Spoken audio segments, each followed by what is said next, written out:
अस्सलाम वालेकुम। आज हम लोग नया टॉपिक कवर करेंगे एक्यूमुलेटर लूप का। एक्यूमुलेटर लूप क्या होता है? सबसे पहले एक्यूमुलेटर का मतलब समझ लो। एक्यूमुलेटर लफ्ज़ निकला एक्यूमुलेट से, जिसका मतलब है साथ जोड़ने या गैदर टुगेदर करने के हैं। तो एक्यूमुलेटर लूप भी वही कर रहा होता है कि इसके अंदर आप जो भी क्वांटिटी है, जो भी नंबर, आप जो भी डिजिट डालते हो उसके अंदर ऐड कर रहा होता है। अभी क्या ऐड कर रहा होता है, किस तरीके से ऐड कर रहा होता है, आपका काम क्या है और इसको हम इस्तेमाल किस तरह करते हैं, हम उसको देखते हैं। यहाँ पे लिखा हुआ है accumulating something in every loop iteration. तो जितनी बार भी लूप चल रहा होता है, अब ये इस जुमले से हमें समझ में आता है कि लूप के अंदर लगेगा। अब लूप फॉर लूप भी होता है, वाइल लूप भी होता है। वाइल लूप अभी पढ़ा नहीं है तो अभी हम सिर्फ इसकी फॉर लूप पे ही किस तरह इस्तेमाल करते हैं उस चीज़ को देखेंगे। तो जितनी बार भी लूप चलता है, पहली आइट्रेशन, दूसरी आइट्रेशन, तो उसके अंदर कुछ ना कुछ ऐड कर रहा होता है, कुछ जोड़ रहा होता है। For example the sum of numbers in a list. तो यहाँ पे एक लिस्ट है, ठीक है। उसके बाद पहली बार लूप चलेगा तो 3 आएगा, दूसरी बार चलेगा लूप तो वैल्यू 2 हो जाएगी। यहाँ पे अगर आप लिस्ट है, ठीक है, अभी आप छोड़ दो, ये हमने क्या किया हुआ है, आप डायरेक्ट फॉर लूप देखो। फॉर नम इन लिस्ट, या नम एक वेरिएबल है। पहली बार नम की जब लूप चलेगा तो नम की वैल्यू 3 होगी, दूसरी बार 2 होगी, तीसरी बार 7 होगी, चौथी बार 1 होगी, पांचवी बार 9 होगी। तो अगर हमने इसको ऐड करना है तो हम क्या तरीका यूज करें? एक तो चलो फंक्शन होता है लूप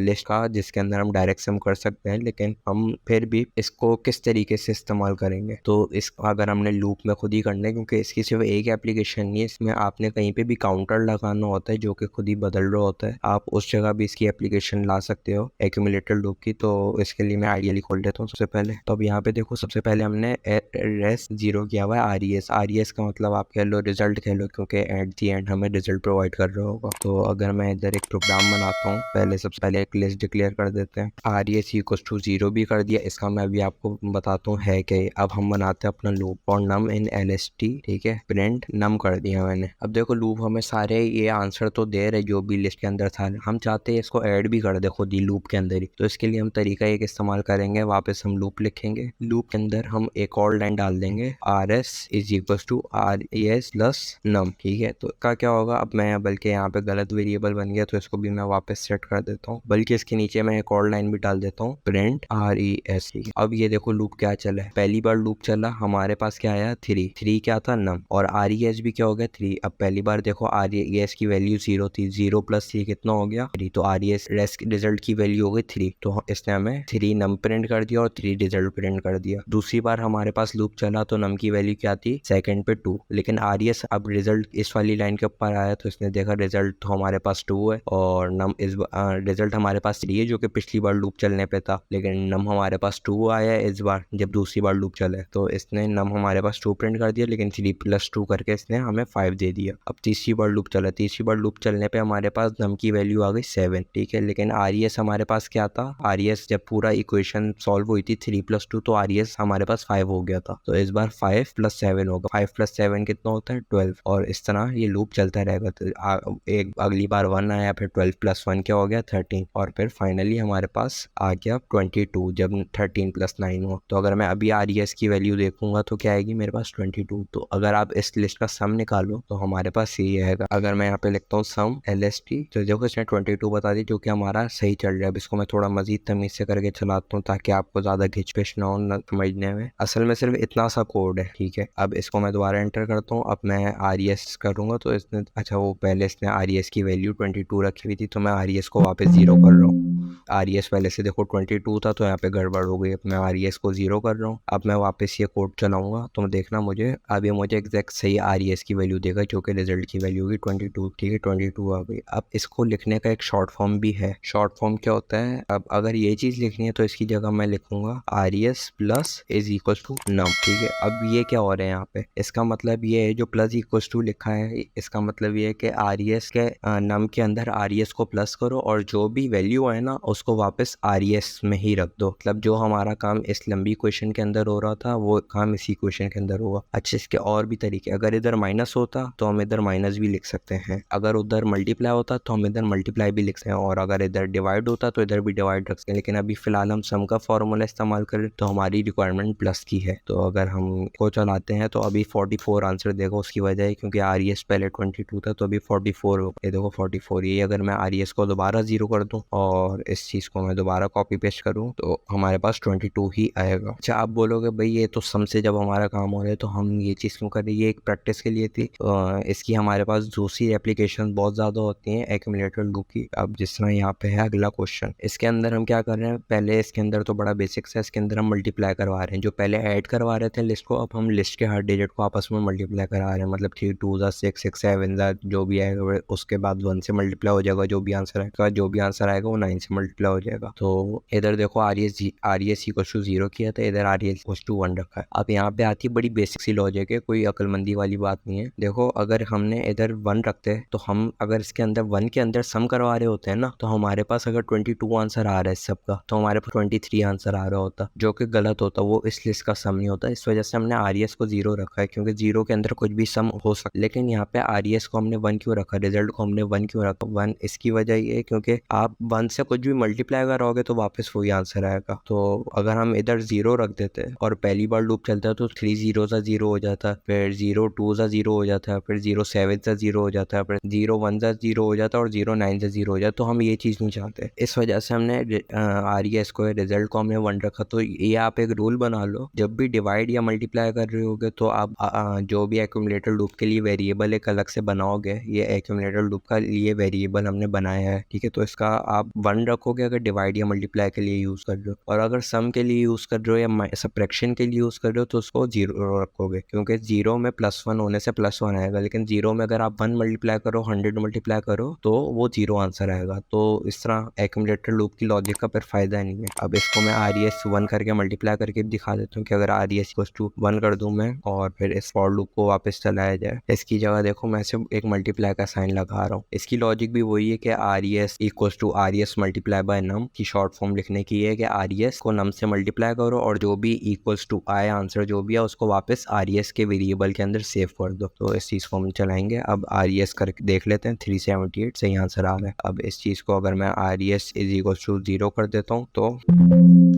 और वापस ये लूप में चलाता हूँ तो देखना आप सारा आंसर ही 0 हो जाएगा हमारा, ठीक है। ये मसला आ रहा है। और यही चीज़ अगर मैंने जिस तरह करके बताया कि करके नहीं बताया लेकिन वैसे बताया कि अगर हम आर ई एस एडिशन वाले में 1 रखते, इसके अंदर आप चाहो तो ट्राई कर लो। अगर हम इधर 1 रख तो ये 1 + 3 हमारे पास हो जाता 4, फिर 4 + 2 हमारे पास हो जाता 6, फिर 6 + 2 हमारे पास हो 6 + 5 हमारे पास हो जाता 13। अब मतलब मैं गलत यहाँ पे कर रहा हूँ क्योंकि इस चीज़ को इस तरह कर पॉसिबल नहीं है, लेकिन हमारे पास 23 आंसर आ रहा होता है या एक नंबर ज़्यादा आ रहा होता क्योंकि हम ऑलरेडी 1 हमारे पास आर ई एस होता, 0 करने पे सही चल रहा था। लेकिन मल्टीप्लाई के अंदर हमने 1 रखा क्योंकि 0 रखने पे हमारे पास पूरा आंसर 0 आ रहा था। अब इसकी एप्लीकेशन एक अच्छी तरीके से चेक करते हैं, वो है फैक्टोरियल। फैक्टोरियल में क्या होता है, takes a non negative integer n as input returns n factorial. n factorial क्या होता है, n multiply by n - 1 multiply by n - 2 multiply by n - 3 step के करके चलते रहता है। उसके लिए दो चीज़ें कि n को 0 से बड़ा होना है। 0 फैक्टोरियल 1 होता है, 1 फैक्टोरियल भी 1 होता है। इसके बेसिक लॉ है फैक्टोरियल निकालने के। फैक्टोरियल को मैं शॉर्ट फॉर्म में अगर आपको नहीं पता तो मैं बता दूं, फैक्टोरियल एक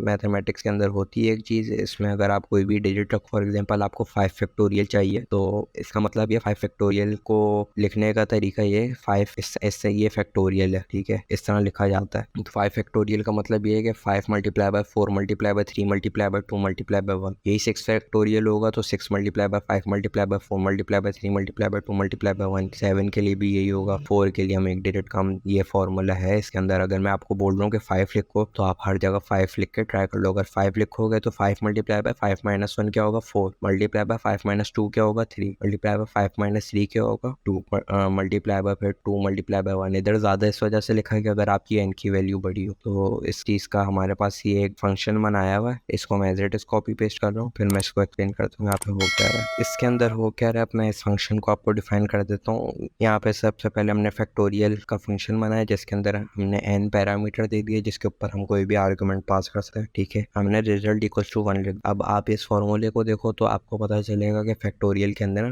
मल्टीप्लिकेशन हो रही होती है, इस वजह से हमने इसको 1 रखा है क्योंकि आगे हम मल्टीप्लिकेशन वाले एक्यूमुलेटर लूप का यूज करेंगे। हमने एक फंक्शन बनाया for i in range 2, n+1। 2 क्यों बनाया है, क्योंकि देखो 1 का आंसर भी 1 ही होता है, 0 का आंसर भी 1 ही होता है, तो हम सीधा 2 से शुरू करेंगे क्योंकि असल कहानी 2 से शुरू होती है। वो ऐसे ही हमारा 2 बार लूप ज़्यादा चलेगा, आंसर सेम ही आएगा। लेकिन कॉमा हमने n+1 रखा है। n+1 क्यों रखा है? क्योंकि आपको पता होगा कि अगर हम n10 रखेंगे तो लूप हमारा 9 पे रुक जाएगा, जो कि हम नहीं चाहते, तो इस वजह से हमने ये रखा है। अब यहाँ पे क्या हो रहा है, RES multiply by equals to I जो भी होगा, आई पहली बार 2 होगा, दूसरी बार 3 होगा, हमने जो भी एंड रखा होगा तब तक चलेगा, उसमें एक एडिशन तक चलेगा, ठीक है, बल्कि n तक ही चलेगा। एडिशन 1 का मतलब ये है, n+1 का मतलब है कि n पे रुक जाएगा हमारा जो भी लूप होगा, n चलने के बाद रुकेगा असल में। तो हमारा i कैलकुलेट होता रहेगा, बार बार उसी के अंदर मल्टीप्लाई होगा, ठीक है, उसी के अंदर मल्टीप्लाई होगा, और RES की वैल्यू हमारे पास जो भी फाइनल आएगी, और जैसे ही हमारा लूप एग्जिट होगा तो जो भी हमारे फाइनल RES की वैल्यू होगी हमारे पास वो आ जाएगी। तो हम